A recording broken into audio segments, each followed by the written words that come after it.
CECP's companies. I just want to start with a little bit of housekeeping. First is a disclaimer that obviously we are not attorneys or compliance advisors, so just kind of a disclaimer about the information provided today. Please use the chat function in your GoToWebinar panel if you do have questions. For anyone who just preferred to dial in and not use the screen sharing option, I certainly will be doing my best to speak to every single point. So the visual webinar elements here are just to really enhance the conversation that we'll be having over the phone. We'll be recording the conversation today, so you can share the link with colleagues if anyone wished to join the session but was unable to. And I hope for anyone here on the East Coast or anywhere in the U.S. that you've got your morning routine, your coffee, your tea. We chose this early hour in hopes that it would be convenient for our any CECP companies based in Europe, and I know we also have some folks from India dialing in. So we had a great turnout, a lot of interest in the topic. I know that some folks are here just to kind of be in listen-only mode and hear the latest on this important topic. But if you do have any questions, we're happy to field them and talk them through. So this can be as interactive as all of you would like it to be. So we decided to organize this conference called Debrief on the CSR regulation in India because CECP was actually recently there. In the bottom right, or excuse me, bottom left corner of your screen, you'll see a logo for Csr, which is a strategic philanthropy organization based in Mumbai in India. And they actually invited CECP to come for their philanthropy week. It's something we've been running for several years. And it's the first year that they had a CSR day focused just on the corporate audience. And so it was a really appropriate time for us to begin to kind of work together with them. This is part of CECP's overall global expansion. We've released Giving Around the Globe last year. We're in transition in our survey with the Global Guide Valuation Guidance. We've done a lot to sort of expand our global expertise, as so many of CECP's largest companies are multinational, and these are the pressing issues around international giving that they'd like us to help address. We brought home so many learnings, we thought we couldn't keep them all to ourselves. So in addition to some other outlets like a blog post, we thought we'd do this conference call to share some of our findings with all of you. Any CECP event needs to begin with our touchstone, which is our founder, Paul Newman. We were founded 15 years ago by Paul Newman and a few other prominent CEOs here in New York.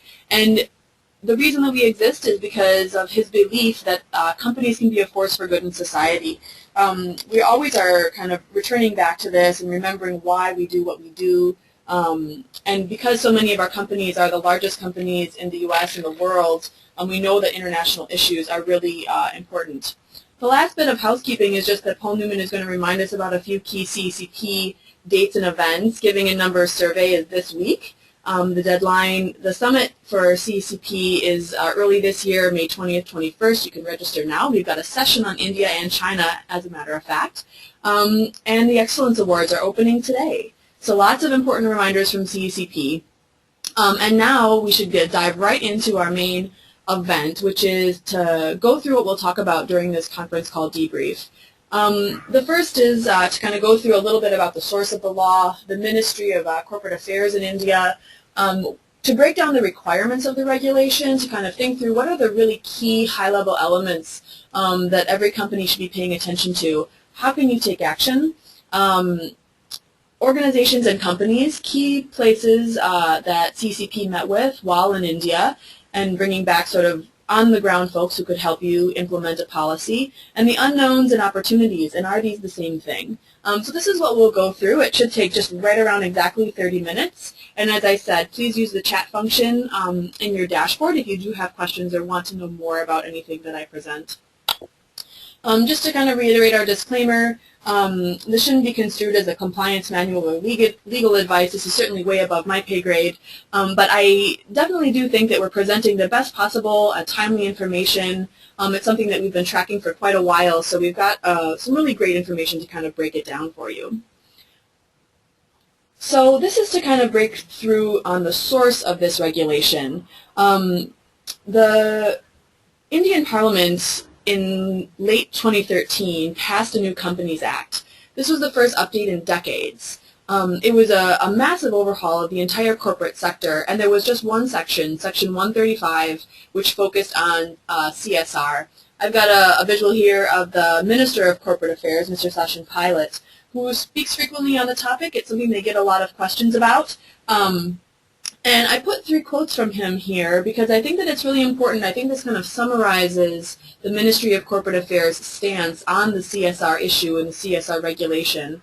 The first one, which was the most recent, it came out in his statement when they released the official rules in February, is that the rules provide for the manner in which the CSR Committee shall formulate and monitor the CSR policy. He emphasizes the CSR Committee of the Board, which we'll get into, in most public appearances and speeches. And this, I think, is really important for companies because it talks about the MCA's stance on who is the ultimate sort of deciding body around what is CSR, and they defer back to the board committee, they defer back to the corporate sector and the companies to really define and lead by example in how they're going to implement this regulation. So I think that's quite interesting and something to keep in mind. So let's dive into one more thing here. Throughout the presentation, which I'll circulate to everyone after the session, I've got some key links. So the official rules is the link on this slide. This is the main event in terms of what they released in February and how the law will be implemented. So if you have yourself or others on your team who want to dive into the specifics of the text, all the links will be there for you. I've got another one here to get directly to the Companies Act in Section 135. But let's kind of talk this through now. So what did the Companies Act say companies have to do regarding CSR? The first step is really to determine if the company is eligible. Are you required to fulfill this new regulatory requirement? And we can talk through exactly what that is on the next slide. The main requirement is to create a CSR committee, which is responsible to create a CSR policy.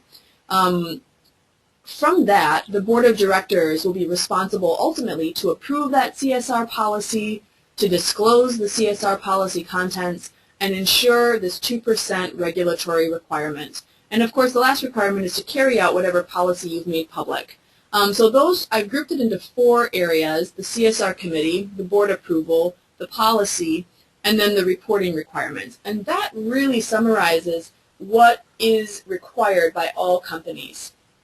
The regulation does say all companies must allocate 2% of profits to CSR, but they also have sort of an out for companies. So this really does summarize what the Companies Act requires companies to do. And then I've got to the side of that there's also a major opportunity here to look at this as maximizing the value production of that 2% CSR spend. Companies that are aligned with CCP know that it's our belief and our company's belief that CSR is an opportunity for the company in so many different ways. So this is another way to think about this new change if the company isn't already at this 2% CSR spend level, is that it's a major opportunity to do more in the country of India. Another important part right out at the front is to understand that this new regulation is actually effective as of April 1st, 2014. So what that means is that any financial year which begins April 1st, which is yesterday, as a matter of fact, and forward from that must apply to this law. So I certainly heard from some companies they were concerned about the problem of plenty if they're not at that 2% level, that they all of a sudden have a large budget, and also the fact that the regulation did not have a phased-in approach. And the official rules that came out in February definitely confirmed that it's going directly to full implementation for any financial year which begins after April 1st. So determining eligibility, there's 2 main things to understand here. One is that the official rules coming out in February unequivocally confirmed that all foreign companies are required to comply with this law. I pulled out here the actual clause which defines foreign company, and it essentially says that any company doing any type of business in India is considered a foreign company. This next section is the financial thresholds. What's important here is that if any of these 3 financial thresholds are met from the company's business in India, so just the financials for any business in India, the company must comply. It also says in the regulation during any financial year. So this is not, as in the case of the profit calculation, something where you'll be doing an average over 3 years. It says for any financial year, if a company meets any of the three financial thresholds, they must comply. I did a conversion. I used a couple different online tools for the conversion, so I think these are fairly accurate in terms of the exchange rate in March. So the thresholds for net worth are 82 million US. For revenue, it's 165 million US. And for profit, it's 0.8 million or 800,000 US dollars. So if your company's Indian business meets any of those thresholds, you would be required to comply with this new regulation. The next piece of the regulation that I want to talk through is the CSR Committee.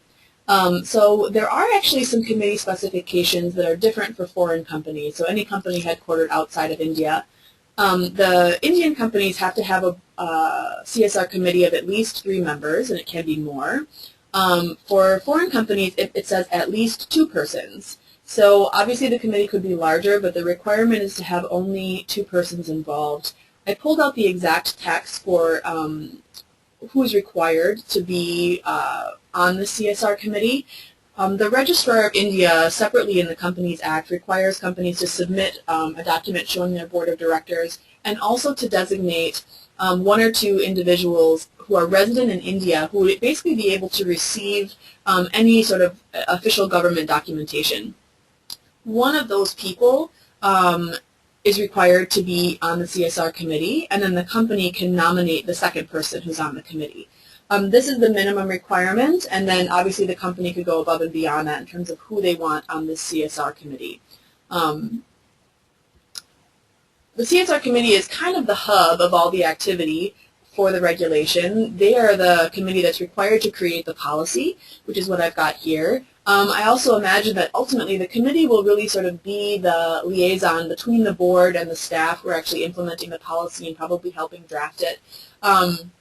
And also sort of thinking forward to the reporting requirements which are included. So the regulation does give some specifications for what must be in the policy, but not a lot of detail, I wouldn't say.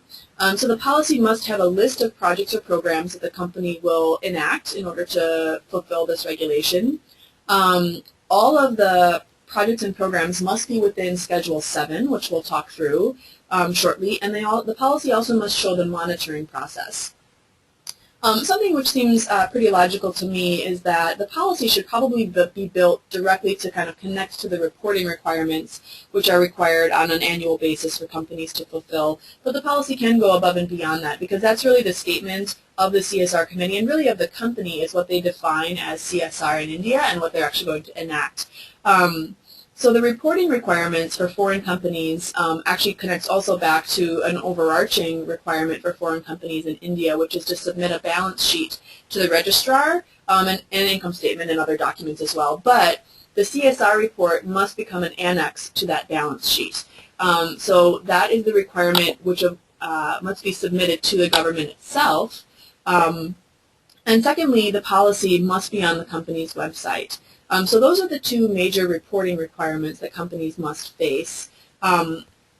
They also provide in the official rules some documentation for companies on what must be included in that in the reporting. The first is that they must outline the policy. They must note who's on the actual committee. They must indicate the profit number that's used for the calculation of the 2%. This is where companies are going to use an average of profits for the last 3 years to determine that 2% amount. They want to know the amount that will be allocated. So that's the company's official statement. Will they be pursuing that 2% mark? Will they be going above? Will they be going under? And then the next requirement is details on the actual spend. What amount was spent? What amount was unspent? The manner of the spend, and they provide a table to kind of talk about what they want you to describe there. The next reporting requirement is that if a company failed to spend 2%, they must explain. So this is an important piece because essentially they're asking companies to say why or why not they're meeting up to this 2% regulatory requirement and asking them to make that public. So any consumer could go onto your website and find out whether or not a company is meeting that requirement and also why or why not. In the first year, it could be that some companies are saying that this year we're meeting 1.5% with an intention to make up that balance in the coming year. So it could be that over time companies will connect to that larger goal that they have to reach that 2%. But in the first year, or maybe in the first couple of years, they may not be able to achieve that goal. The last is a responsibility statement of the committee, and that's an official document which they don't describe in a lot of detail, but it's a requirement that they want in the reporting. So I have a question here, and it says, are the thresholds, this is kind of going back to a previous slide, are the thresholds what's generated in India or the company's global net worth and revenues? I will say that something that did kind of come through for me throughout the regulation is it's very India-centric. So they want to know about the India financial figures, and that 2% also must be spent within India. So it's very India-centric, and I think that that's kind of something that companies can always sort of assume or rely on. As part of the requirement that they face. Back to describing the reporting, you'll see that I've got here a visual of what they have in the official rules in terms of what they want in the report. There's several columns here. They want to know what is the project or activity, what sector, which will connect back to Schedule 7, which we'll go through shortly, and then to specify the geographic area. There is a comment that companies need to focus on their local operations as much as possible. So the geography is important in terms of the regulation. And then 4 different columns sort of breaking down the financials. What amount was spent, how much was direct expenditure versus overhead, how much was spent cumulatively, and then how much was spent directly by the company versus an implementing agency. And just to kind of highlight that even though the CSR committee is the hub of this activity, the board approves the policy, they hold ultimate responsibility, and they are the fiduciary entity which is responsible for ensuring that 2% of profit is allocated to CSR. So carrying out the policy, there's a few very interesting specifications. These are actually from the official rules. The first is that the main trajectory for how the government talks about them implementing a CSR policy is actually through business activities. I think this is a difference from the U.S. and from what a lot of U.S. companies do, from what CCP has learned through the years and through talking to over 100 companies every quarter. I think it's quite interesting that the first focus of the official rules is that the activities could be undertaken by the company themselves, and there's a separate part in the rules to say that any amount earned through CSR activities cannot be counted as business profits. So there's something quite interesting there along the vein of shared value and using all business assets for the benefit of society. The second is talking about using external bodies. It says that the company itself could actually set up what would be the equivalent to a 501c3. In India, that'd be a registered trust society. They also have an option to open a limited company under Section 8, which would have only charitable purposes. If the company doesn't go that route, then they would be asked to ensure that the organization that they're partnering with has a track record of at least 4 years, and they must specify the programs that they're doing with that partner and how the funds are used in their reporting process. Carrying it out, they also make a specific reference to collaboration, and they ask companies just to ensure that they can report separately as necessary. Again, here's where they reinforce that the activities must be undertaken in India. They cannot only benefit employees or their families. There's also an interesting allowance of 5% of the total CSR spend can actually build the CSR capacities of the company's personnel. This means that of that total spend, of that total 2% spend, 5% of it can be for training, which is important as many companies are trying to build that CSR capacity.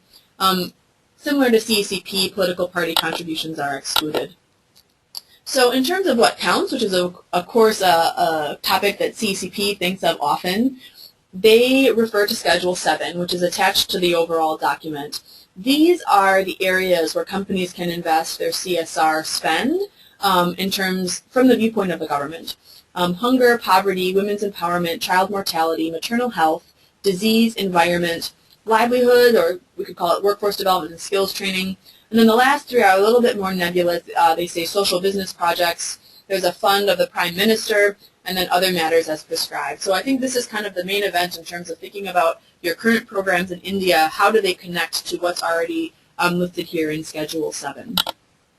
I think that we would just like to kind of bring this back to our original thought around the fact that this can also be seen as a great opportunity. CECP's mission is right at the intersection of producing business and societal value, so we couldn't resist putting in a quote here at Paul Drucker that we actually shared at our CEO conference this February, which is that every social and global issue of our day is a business opportunity in disguise. And I think, you know, the people on the call this morning are, or this afternoon or evening, are the ones within the company that can really lead that charge to think of CSR across the whole company. When you bring people together to put together this policy, are you drawing in HR, people from R&D, people from different departments who can really think about this as an opportunity for new investment, achieving new markets, etc. So common questions we know companies will have. What about volunteering? What about pro bono, product? What if we want to give individual scholarships or give to a social enterprise? CCP has a very clear position on most of these topics. We don't count volunteer hours in total giving. We do count pro bono. We have valuation guidance for product donations. We don't count individual giving to individuals. And for social enterprises and government programs, that's excluded except for schools. But we're tracking them separately because we know this is an area of interest and something that we think will grow through time. I'm referring back, kind of I have it washed out here, to that slide of Sachin Pilot from the Minister of Corporate Affairs, because I think that the response of the government would be along these lines, that they're pointing back to the companies themselves and saying, like, how are you going to define CSR and your contribution to these topics and issues?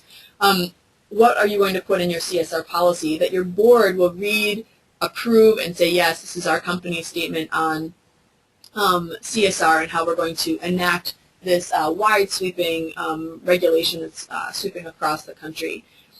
And from that point, you'll be determining the valuation after you've determined what you're going to be counting. So CCP's got some guidance there, which would have to be adjusted for a new domestic market. But I think that, you know, these common questions, there might not be answers currently, but companies have an opportunity to lead.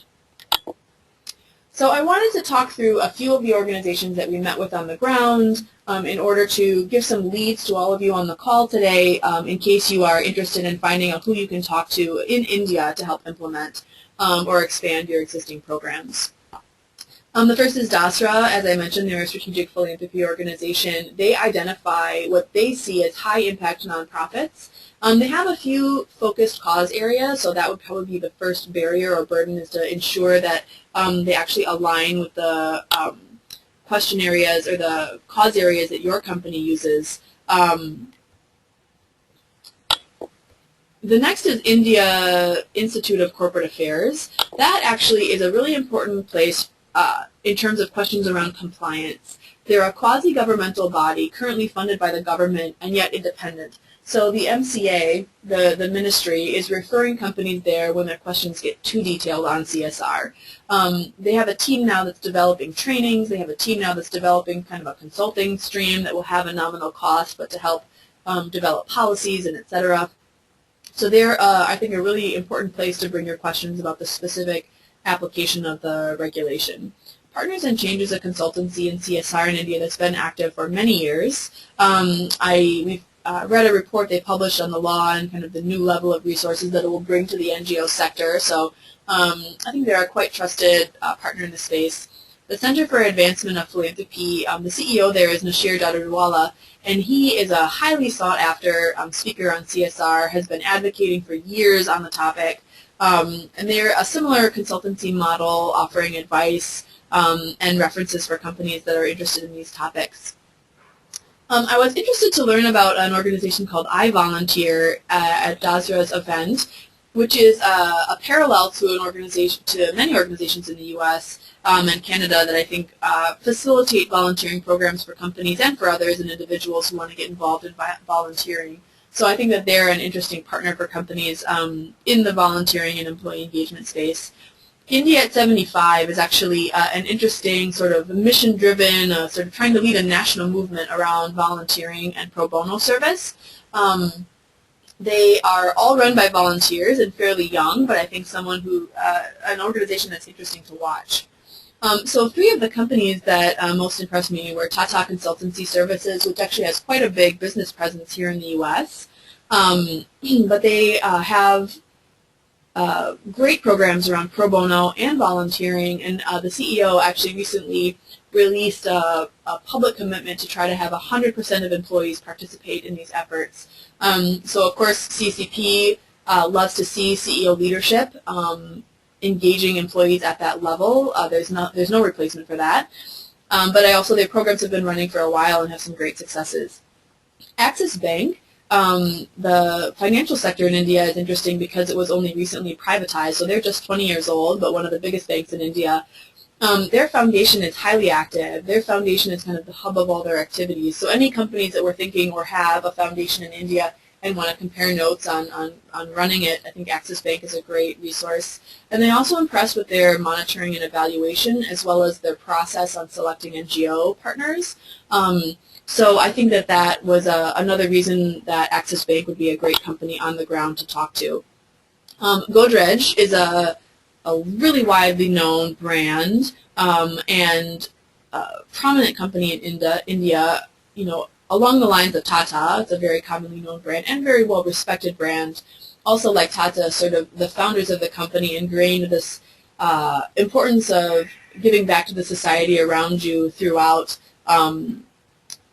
all company activities. So they actually have a strategy developed with FSG around shared value to ensure that they are giving back around livelihoods and skills training, sustainability, so integrating environmental goals, and then also a refocusing of their product line. So they're a quite impressive group in terms of their strategy, and that's in addition to some kind of long-running programs that they've had for several years. And I think that they're another sort of great example that companies can access. So I got a question that was there any mention of KPMG and their ability to support development of a CSR policy?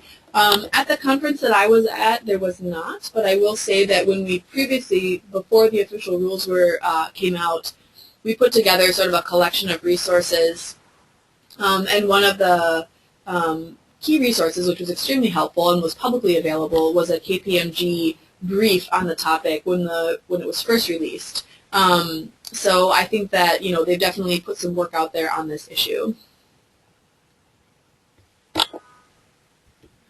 So I guess to kind of just reinforce CECP's viewpoint on this regulatory change, obviously in the U.S. it would be quite a shocking change, I think, to see CSR regulated at this level. But it's happened in India, and I think that it's part of sort of their domestic environment and how the company is advancing and developing, and the growth of the corporate sector, and attention to give back to society. And of course, CCP always sees that as an opportunity to reinforce what CSR brings back for the company, the value around employee engagement. There's sort of a stream of studies coming out recently that kind of reinforces this value that engaged employees produce more for the company. Nielsen and Cohn would argue that the more attention a company pays to CSR and its presence and reporting and transparency around its giving back to social causes will pay back to the company in terms of consumer attention. Reaching new markets. So many companies use CSR strategy to get into new places. I'm thinking of the IBM Smarter Cities and some of their volunteer work. Managing risk. Finding out what sort of negative issues might be downstream for a company, and how can CSR strategy be proactive in those particular cause areas, and more attracting investors. Long-term investors now are looking at CSR activity as a way to sort of gauge how the company is thinking long-term overall. So I might have one more question here. Let me see. So the question is, does the source of the 2% funds have to be local from the Indian business, or can it come from the corporate business? I don't know if I saw any specific reference to that in terms of the source of the funds. I know that the calculation must be based on Indian business. It must be a 3-year average of profits produced in India.